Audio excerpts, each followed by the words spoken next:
Esto es solo 25, es el porqué de las cosas, es el momento y lugar en el día donde usted y yo vamos a tratar de entender esto que a veces se nos complica tanto. Estamos con Claudia Piñero, una de las escritoras argentinas más importantes y a su vez la más traducida en varios idiomas, que ganó varios premios, como el premio Clarín de novela, el premio Sor Inés de la Cruz, y en 2022 su obra Elena Sabe fue finalista del International Booker Prize. Aparte es guionista, es dramaturga, y en 2021, en colaboración con Marcelo Piñero, escribieron la serie El Reino, el cual recibió el premio Platino a mejores creadores de la serie. Vamos ya yendo a la parte más de la literatura. Eh, Igual si querés hacerme la pregunta esa, porque yo pensé que era una pregunta que me estabas haciendo capciosamente no, porque... no, no, no, no. Vamos a la parte de literatura. No, yo no quiero incomodar, no pasa nada. No, no, no, no, es que no me incomoda si es una pregunta franca. Me parecía Sí, que yo no, estaba no, era Franco, no, no, era tratando Franco. de no me atrave. No, no, no, no, no, nunca haría eso. ¿Cómo? Entonces le pregunto, ¿cómo se está viviendo hoy culturalmente? ¿Cómo se está viviendo hacer cultura, ser escritor, hacer teatro, este momento social que están viviendo en Argentina? Bueno, claramente la mayoría de nosotros sabemos que estamos dentro de, de la población atacada por el gobierno permanentemente, ¿no? Sí, Dichos en los presupuestos que se asigna a la actividad cultural, en cómo quieren cambiar lo que ellos llaman la batalla cultural y que de cultural no tiene nada y siempre son ataques hacia los realizadores de cine, de teatro, de literatura, los cantantes, etcétera. Ayer mismo el presidente puso un tuit donde decía, hablando él habla de los zurdos, pero ahí entramos todos, no importa la ideología que tengamos, cualquiera que tenga un pensamiento levemente progresista, que no está de acuerdo con los pensamientos del gobierno, para él son zurdos, ¿no? O sea, ha sí, calificado de zurdos gente que claramente tiene otra posición política, pero independientemente si lo fuéramos, sí, eh, tampoco hay no no tiene hay por qué delitos. imputar, o sea, solamente es una forma de pensar diferente políticamente, ¿no? Con la que yo me siento bastante afín, por otra parte. Pero quiero decir, ayer mismo, cuando después del gesto de Elon Musk que muchos criticamos en las redes, él puso una frase, el presidente, que dice, a donde vayan los iremos a buscar, que es una frase que nosotros usábamos cuando hacíamos los cantos en contra de los genocidas, ¿no? Que era, bueno, aunque se escondan, aunque los indulten, los iremos a buscar para que paguen por sus delitos, ¿no? O sea, los iremos a buscar quiere decir, les haremos un juicio y los haremos pagar por sus delitos. Eso sería, los iremos a buscar. Y él usa esa frase para referirse a los zurdos, como lo llama él, que seríamos un poco todo el resto de la población, y cuando dice a dónde va, y cuando dice cuando vaya los iremos a buscar, me pregunto qué amenaza es esa, o sea, ¿qué quiere decir? Los iremos a buscar y le haremos qué, porque delito no cometimos, entonces, ¿qué es lo que nos va a hacer cuando nos encuentre? Chaschás en la cola, no sé, no sé, pasarnos la motosierra, no sé a qué se refiere, Sí. pero imagínate que eso es todos los días en la Argentina, hay alguna cosa por el estilo. Así que el clima es A- bastante oscuro para todos los que tenemos que ver con el arte, con la escritura, con el pensamiento. Yo miraba la otra vez y escuchaba a un periodista que decía, por un lado te da el desafío a que vos seguir haciendo tu trabajo y cada vez perfeccionándote más. Pero yo creo que en un momento llega como hasta un momento de cansancio agotador. Yo que estoy en Montevideo, que estoy en el Uruguay, lo veo desde afuera y es agotable. Te agota constantemente, te genera presión, te genera todo y yo no me quiero imaginar la gente, los ciudadanos que están viviendo y que en realidad si vos sos de izquierda, de derecha, sos una persona anterior, primeramente, y no importa eso en realidad. Es lo que a mí me pasa un poquito que yo veo en diferencia con Uruguay, que con Uruguay nosotros tenemos gobiernos de izquierda y derecha, pero hay un plan en común, hay una línea. Se puede seguir, se traza eso, pasa gobierno, pero hay ciertos consensos, ciertas cosas que se siguen, que ahí en Argentina como es muy difícil y no sé, es como hasta, yo tengo 23 años, me parece como hasta un poco injusto y un poco descreíble que eso pueda llegar a pasar en algún momento. Sí, es uno de los graves problemas que tenemos. Imagínate que esto, además del clima de todos los días, trae perjuicios concretos a algunas personas, ¿no? Hay actores o actrices que a partir de lo que el presidente dice pierden un trabajo porque a lo mejor los van a contratar para una publicidad, pero si es el que está atracando al presidente permanentemente, ya lo piensan, o para una película o para lo que sea, ¿no? En el caso de los libros es más difícil, hay menos plata involucrada en la literatura y por otra parte hay menos visibilidad, entonces no es que van a dejar de publicarte un libro, una editorial, porque vos no estés de acuerdo con las ideas del presidente.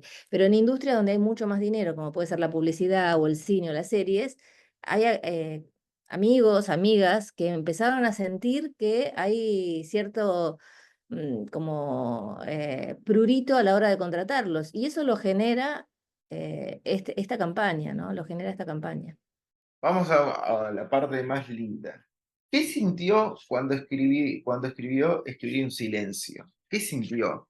Porque cuando lo leí, ahora usted me va a dar su comentario y después yo le voy a decir más o menos yo como lector qué fue lo que sentí cuando me enfrenté a ese libro. Claro, quizás la pregunta sería más que cuando lo escribí, cuando lo edité, cuando lo compilé, porque la escritura fue de distintos momentos, entonces hay distintos momentos de escritura, pero después, a posteriori, mi editora, que en ese momento era Julieta Obedman, me sugirió, bueno, ¿por qué todos estos textos que hiciste de no ficción no los juntamos en un volumen y vemos... me parece que acá hay un libro, etcétera. Entonces empezamos a revisar un montón de artículos, discursos, conferencias que yo había dado, tratando de encontrar aquellos que le hablaban al presente. O sea, hay textos que vos los puedes haber escrito la semana pasada y ya no le hablan al presente, y hay otros textos que los puedes haber escrito hace 20 años y le siguen hablando al presente. Entonces tratamos de elegir esos, ¿no? Los que le seguían hablando al presente, y lo armamos de una manera el texto que después mucha gente me dice, uy, parece una autobiografía, porque es un pasaje también mucho más personal que las novelas. En las Sí. novelas yo hago ficción, no hablo de mí. Y entonces en este libro, como hablo de mi familia, hablo de mis hijos, hablo de las cosas que me importan, entonces la gente también lo lee como una suerte de autobiografía, que no lo es, ¿no? Y además porque la voluntad de la escritura no tuvo esa. Muchos de esos textos surgieron porque me pidieron un texto sobre determinado asunto en determinado momento. Luego compilado da esa sensación, ¿no?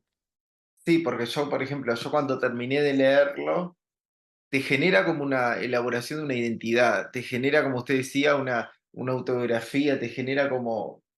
Y capaz que, como bien dice usted, el objetivo no fue ese, el objetivo fue, fue otro y esa sumatoria de texto terminaron aludiendo o formando eso, esa experiencia o ese texto que fue escribir un silencio.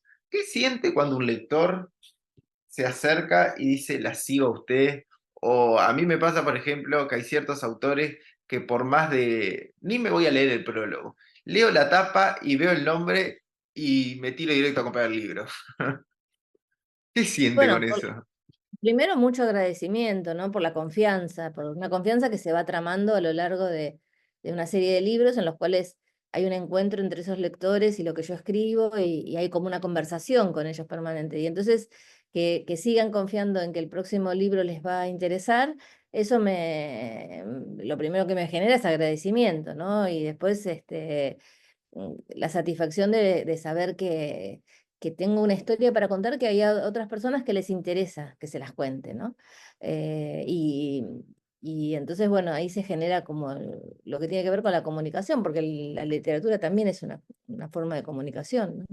Sí, y de hecho yo creo que usted también tiene la particularidad que es como que comunica bien en todos lados. Tanto la literatura o quien la escucha en Tarde para Nada, que yo la escucho con María O'Donnell los viernes, esos cortitos, esos piques, uno siempre los tiene como anotados para tenerlos ahí, decir, bueno, algo dijo, digo, ¿cómo llegó? Digo, y después ve el reino y ve, y yo digo, esa versatilidad que tiene en distintas formas y distintos medios comunicar y no pasar desapercibida.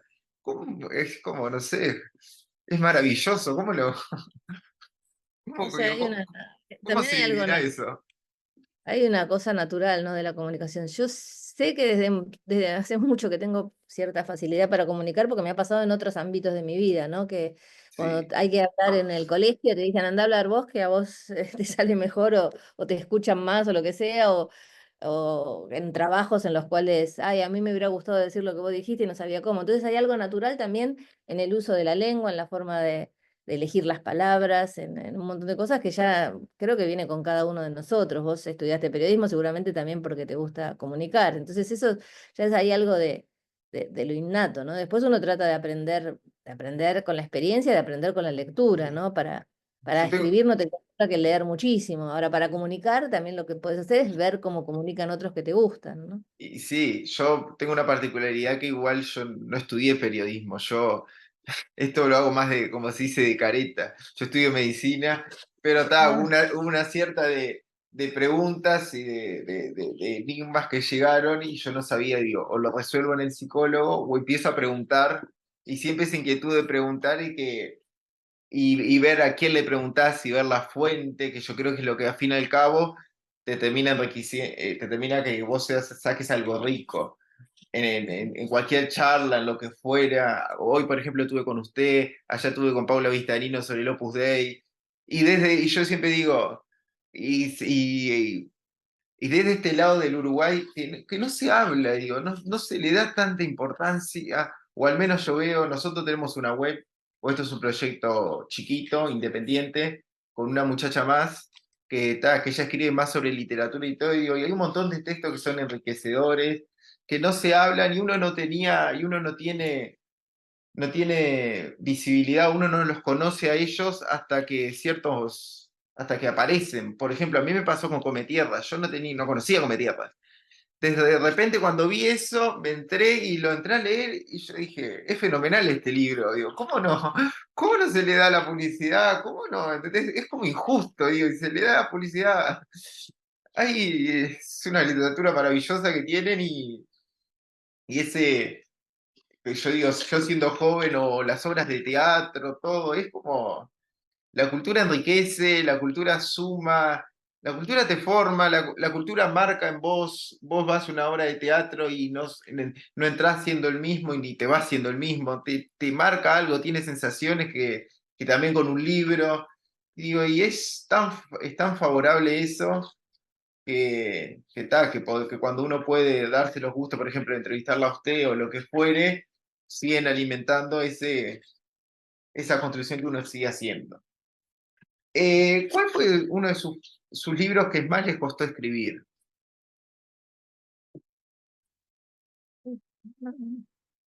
estoy pensando.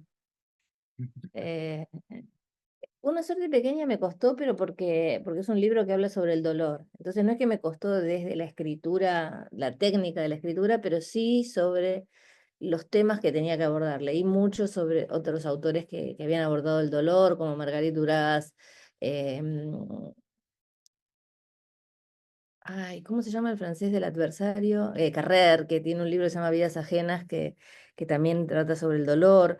Me parece uno tiene que ir a buscar cuando tiene esa dificultad, ¿no? De cómo contar algo, bueno, ¿quién lo contó bien esto? ¿Qué hizo esta persona? Y ahí, bueno, la dificultad era contar el dolor, básicamente, ¿no? Sí.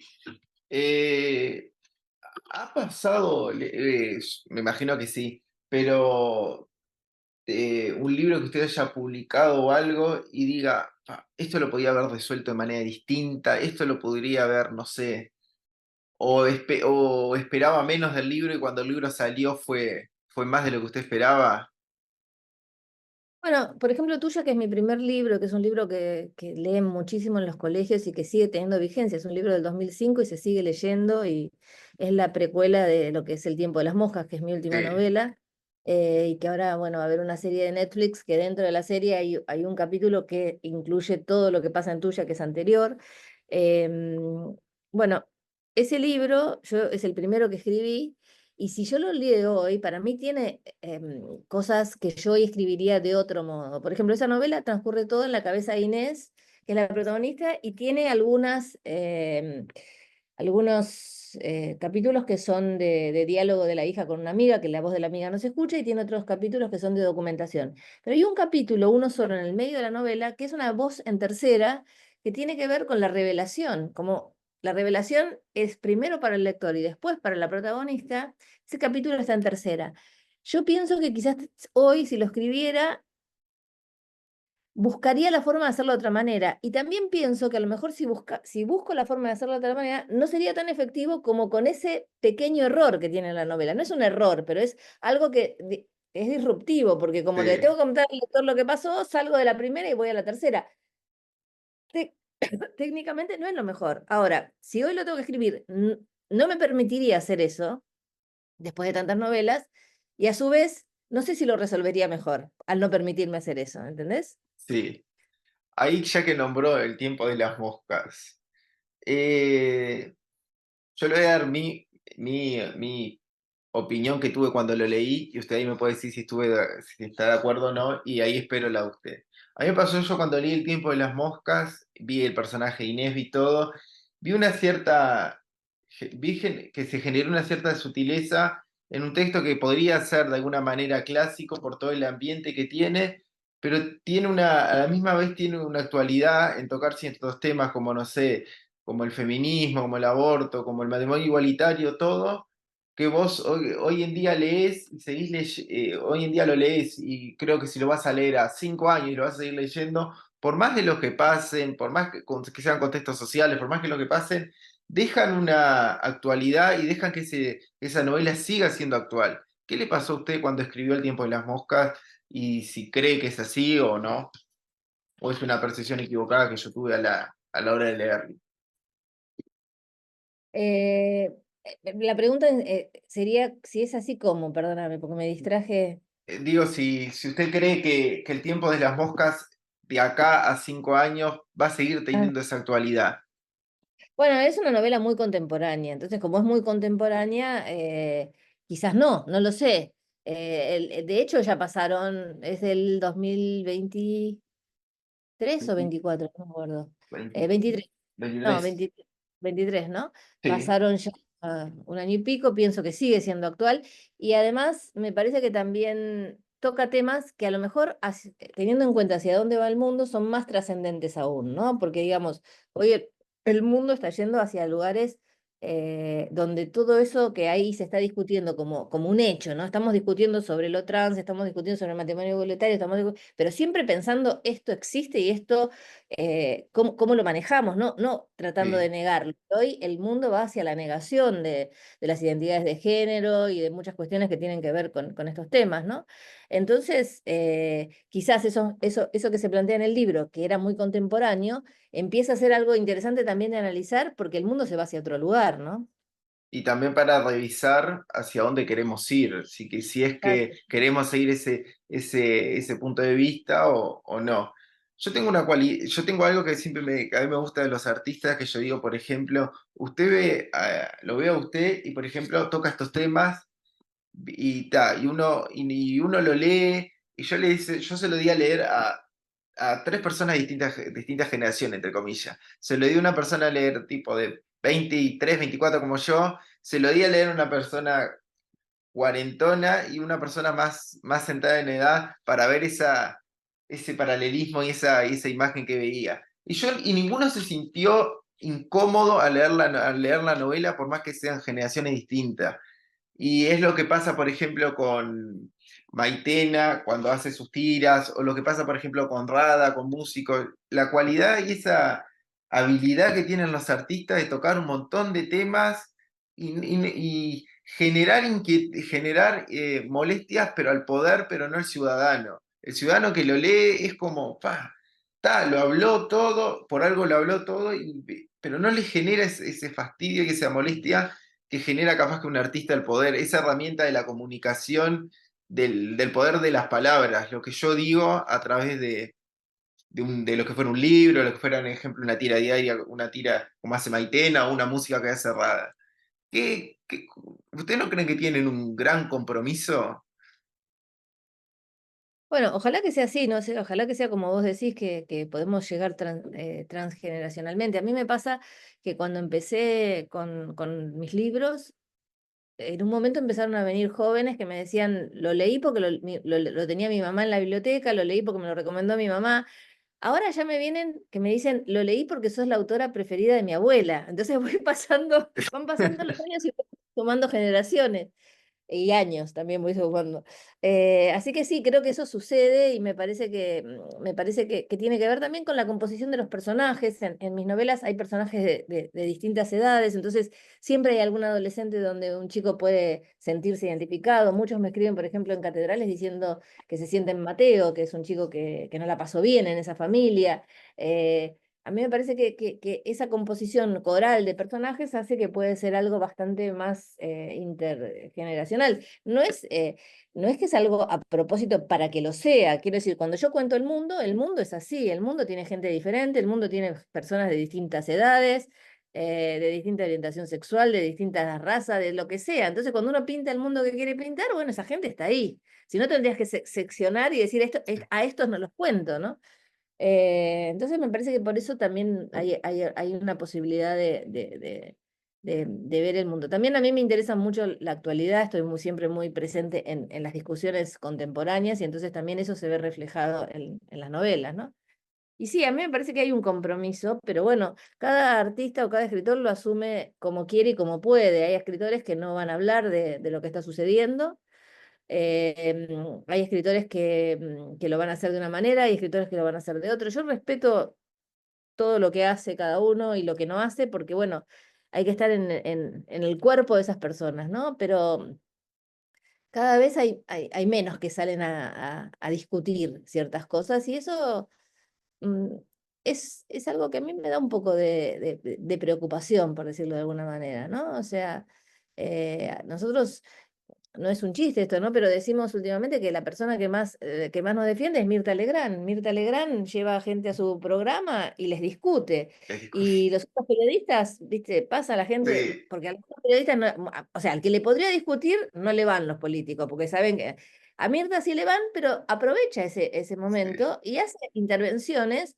Y vos decís, bueno, a final de cuentas, es como que esta situación actual ha hecho que empezamos a valorizar la palabra y el criterio de personas que a lo mejor antes la mirábamos de otra manera, ¿no? Como un artista que invitaba a comer a sus almuerzos, etcétera, pero no veíamos esta parte que ella hoy puede hacer. Ayer, por ejemplo, en el día en se que encontraron pasaron en...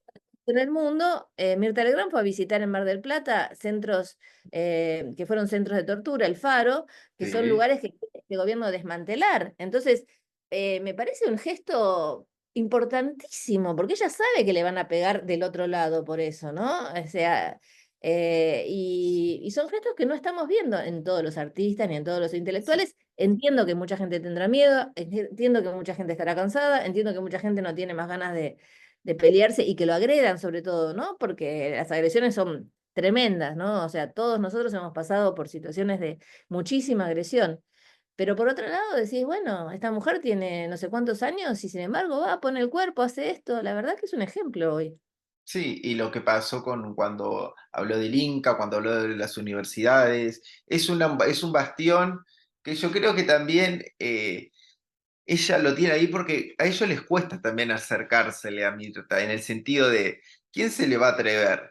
Es como Mm. decirle, y además es como, es la identidad de ustedes. Uno dice Argentina, dice, no sé, dice escritores, dice arte, dice Mirta, dice, es como su esencia, y que su esencia, eso tan arraigado que siga estando vigente y siga luchando, siga peleando, que en un momento uno capaz que pensaba iba a pensar que Mirta capaz que no iba a decir esto o No, tenía porque un después hay pez. gente que viene con cosas del pasado y dice, ah, pero en tal año dijo tal cosa, ¿no te acordás cuando dijo, bueno, sí, en tal año tal cosa, y todos evolucionamos, Es verdad. todos podemos haber pensado una cosa que hoy pensamos otra. O sea, a mí no me parece que una persona quede anclada en lo que dijo hace no sé cuántos años de determinado tema. Hoy piensa esto y hoy está haciendo esta acción que para nosotros es muy importante. Entonces, me parece que hay que mirar eso, ¿no? Sí, y lo importante que es el fin que el ser humano evoluciona. Y que todos evolucionamos y que no podés tampoco catalogar o decir. A ver, yo escucho mucho a Tenenbaum y a O'Donnell, y yo creo que es como, yo digo, ¿cómo se debe sentir, digo, ser francotirador o no ser incomodar, digo, es apasionante. Por un lado, yo lo veo de este lado y es como periodista, yo no tengo referencia, que incomodan preguntando y es apasionante. Y otra cosa le quería decir, le quería preguntar, ¿cómo empezó Claudia Piñero, escritora? Porque yo leí, no sé si leí mal o cuando la estudié para hacerle la entrevista, que usted es contadora. ¿Cómo se volvió? Y yo ¿Cómo? estudié ciencias económicas porque en el momento que yo tenía que entrar a la universidad era la época de la dictadura militar y las carreras Sí, humanísticas estaban cerradas, había que elegir entre lo que se podía y yo elegí en la universidad pública, ¿no? Y yo sí. elegí entonces ciencias económicas y trabajé de eso muchos años, pero siempre escribí, desde que soy chica escribo. Entonces, la escritura estuvo siempre, lo que no estaba era la conciencia de que yo podía ser escritora, porque en mi familia no había artistas, no había artistas ni había escritores ni nada que se le parezca. Entonces, para mí los escritores eran alguien lejano, que yo no iba a hacer eso. Yo escribía porque quería escribir, pero no quería decir que yo fuera a ser escritora. Eso lo empecé a pensar ya más grande, ¿no? Pero escribir, escribir siempre. Y bueno, cuando ya estaba trabajando como contadora no me sentía feliz haciendo eso, entonces pedí una licencia, escribí un libro y para un concurso y quedé entre los 10 finalistas y ese fue como el primer espejo que me devolvió el afuera de, bueno, si me esfuerzo, si trabajo, si lo intento, a lo mejor puedo ser escritora, ¿no? Y ahí empecé más cerca de los 30 años a pensar que a lo mejor algún día podía ser escritora, empecé a estudiar guión, que por eso también soy guionista, porque bueno, es una forma de trabajar escribiendo que te da una posibilidad de un ingreso para sostenerte, ¿no? Porque yo Sí. no podía dejar de trabajar y tenía primero pasé a trabajar en una editorial de revistas, donde ganaba un sueldo menor que como contadora, pero me podía mantener, y después empecé a trabajar como guionista. Pero son todos pasos que fui dando para poder dedicarme a la escritura, ¿no? Pregunta personal. ¿Hace terapia?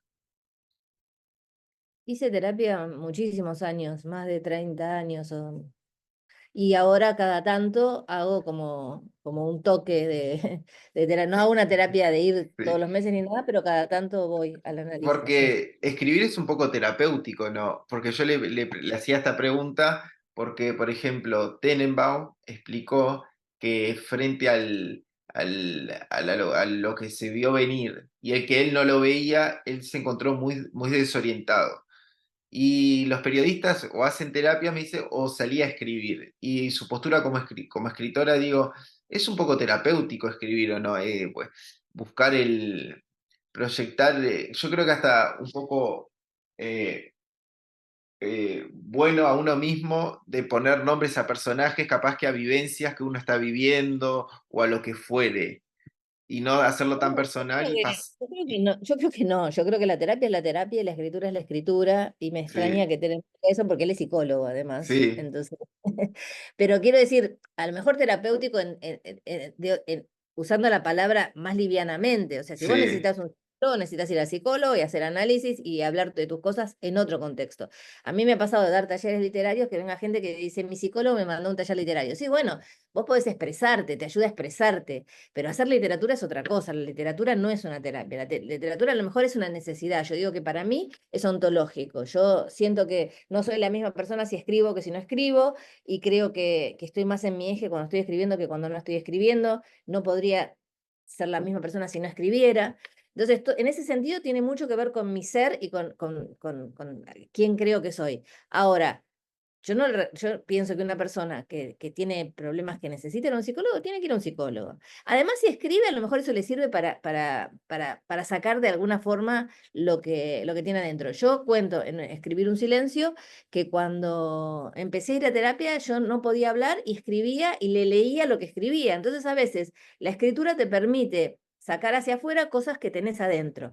Ahora, ese material que vos escribís no necesariamente es literatura, a lo mejor son cosas que vos necesitabas expresar a través de la palabra escrita porque no lo podías expresar de otro modo, ¿no? sí. Capaz que lo mío sonó mal o No, no, es una forma como me- coloquial de usar la ahí va, palabra. de usar, ahí va. Él dijo que frente a ese desconcierto, él vio la posibilidad como el foco para salir escribir, por ejemplo, el libro. Eh, ¿qué, qué espera, qué desafío tiene y qué espera, por ejemplo, cuando se publica un libro, aparte de que sea exitoso? ¿Qué es lo que espera Claudia Piñero cuando escribe un libro? Yo cuando escribo lo primero que espero es que sea un libro diferente a los anteriores. Eso es algo que los que me leen, así, que leen en general todo lo que escribo les llama la atención, ¿no? Como que un libro no se parece a otro. Sí, Y eso y trato de incluso pasar de tonos diferentes. Catedral es un libro mucho más dramático y El tiempo de las moscas es un libro más que tiene humor. sí, Y el libro que estoy terminando es un libro también, ahora no tiene tanto humor, sino que es más bien sí. drama. Es como que voy cambiando de cuestiones y también intento hacer una estructura diferente. Trato de probar cosas diferentes porque me parece que es una forma de aprender también para mí en la escritura, ¿no? Y en esta conversación con los lectores. Así que bueno, eso básicamente, que a los lectores les llegue algo distinto a lo que recibieron hasta ahora. A pesar de que digan, ah, lo voy a comprar porque es un libro de Claudia Piñeiro, como decís vos, ¿no? Y si el otro me gustó, este me va a gustar, bueno, que igual se sorprendan con algo, ¿no? Sí. Eh, ¿Cuánto tiempo más o menos le lleva a escribir un libro? Cerca de 2 años, puede ser un poco más, un poco menos, pero cerca de 2 años. De correcciones, de De empezar, todo, desde que de lo tengo en la todo. cabeza, que lo tengo en la cabeza hasta que empiezo a escribir pasa un tiempo y después cuando está escrito el libro que tengo ahora lo terminé hace varios meses y lo sigo corrigiendo, o sea que también pasa mucho tiempo desde que está terminado hasta que dejas el borrador final, ¿no? Le hago una de las últimas preguntas. Eh, ¿Cómo ve al feminismo en la lucha esta que va a tener que hacer? ¿Cómo lo va a ver? Muy complicado porque nos han echado culpas de cosas que no son nuestras, ¿no? No sé, en mi país Sí, parece como que la culpa de que al gobierno anterior le haya ido mal es porque se ocupó de temas del feminismo, cosa que no es sí. así. Le ha ido mal por otros motivos, no porque aprobó la ley del aborto, ni porque tuvo en consideración ciertas cosas de los derechos de las mujeres y de las minorías. Pero bueno, es como que estamos acostumbradas a que todos los males son causados por el feminismo. Obviamente, cuando un sector que en la sociedad está relegado, como puede ser las mujeres, empiezan a decir, no, yo también quiero estar acá, yo también quiero estar en los lugares de poder, yo también tengo derecho a esto, y los que tenían ese derecho y tienen que repartirlo se incomodan.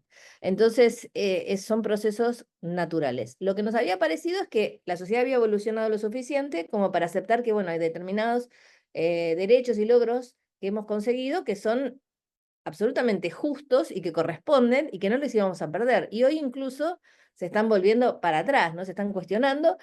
Y también, o sea, a mí no me preocupa tanto la gente de ultraderecha, ultraconservadora, que empieza a revisar ciertos de estos conceptos, porque siempre pensaron eso. Pero dentro de lo que son nuestros aliados, hay gente que sabe que hablar de feminismo no le resta puntos, entonces empiezan a tomar posiciones más tibias, menos comprometidas, y la verdad que eso es muy doloroso, ¿no? Porque que personas razonables, inteligentes, que han acompañado estas luchas, empiezan a correrse porque les parece que eso le va a quitar votos, o le va a quitar rating, o le va a quitar seguidores, o lo que sea, es doloroso, es preocupante. También nosotras tenemos que aprender mucho, hay cosas que seguramente hemos hecho mal y que tenemos que hacer mejor, así que también tenemos que aprender mucho de lo que ha pasado en estos años. Pero seguro que no tenemos ni un solo derecho que no merezcamos, seguro que no tenemos ni un solo derecho que tengamos que entregar porque nos lo dieron de más. Al contrario, faltan cosas para la igualdad.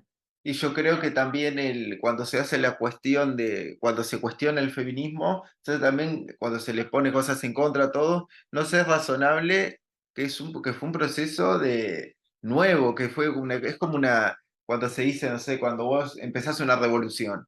Tenés pros y contras. Pasado el Hay que, tiempo, hay que hacer ajustes, ahí obviamente hay va, que hacer tenés que ajustes. hacer ajustes y no podés catalogar o ya sentenciar esto es así y va a ser así. A un lector que nunca, a una persona, sobre todo pasa acá en Uruguay, que los jóvenes, sobre todo los jóvenes los de 15, 16 años, están como medios lejos de la literatura. ¿Qué libros, por ejemplo, qué tips le daría a usted para empezar a leer un libro o a una persona que nunca leyó? ¿Por dónde empezaría? ¿Por qué género? ¿Cómo empezaría a leerlo? Un libro. Pienso que tiene que ir a una librería donde haya buenos libreros y ¿Sí? decirle, mira, a mí me gustan estas cosas, ¿qué puedo leer? Y dejarse aconsejar, porque vos podés pifiarla mucho, hay mucha oferta de libros, y para cada persona no es el mismo libro. Entonces, hay alguien que te tiene que conocer y decirte, mira, lee este libro. lee este otro. Y si no te gusta ese, déjalo y hay otros. Ni siquiera tenés que terminar. ¿No te gustó? Agarra otro. Pero hay alguien que te tiene que orientar en esa lectura. A veces hay gente que tiene suerte y en su familia los pueden orientar. Hay gente que tiene suerte y en el colegio o en la universidad, bueno, le llegan esos libros. Y hay gente que no. Entonces tiene que ir a una librería, a una biblioteca, a algún lugar donde alguien que sabe de libros le recomiende de acuerdo a su persona. No lo que le gusta al que está recomendando, sino al que va a leer, ¿no? Pregunta para ir cerrando. Eh, ¿Cómo le... hay gente que no le gusta que yo le haga esta pregunta. ¿Cómo le gustaría que la recordaran? ¿Como una escritora, como una activista, como una persona que desde su lugar hizo todo lo posible para tener una sociedad más justa? ¿Cómo le gustaría que la recordaran? O sea, es algo sobre lo que me cuesta pensar. No es que me moleste la pregunta, pero me cuesta pensar porque es algo que tienen que definir los otros. Yo no sé. Sobre algo que haya dejado peso. También puede ser que me reconozcan como alguien que tuvo amigos, que crió 3 hijos. Yo qué sé, no son solamente los logros que tienen que ver con las grandes cosas, sino también a veces con las pequeñas cosas de la vida cotidiana, ¿no? Bueno, fue un gusto hacerle la entrevista. Muchas Eh, gracias, Kevin. un placer para nosotros. A todos los que nos escuchan, el próximo domingo, a partir de las 22 va a salir esta entrevista con Claudia Piñero. Y ta, lo invitamos Bueno, a seguir pensando como cada domingo y a que nos sigamos conectando. Muchas gracias. chao. Chao. Chao, Kevin.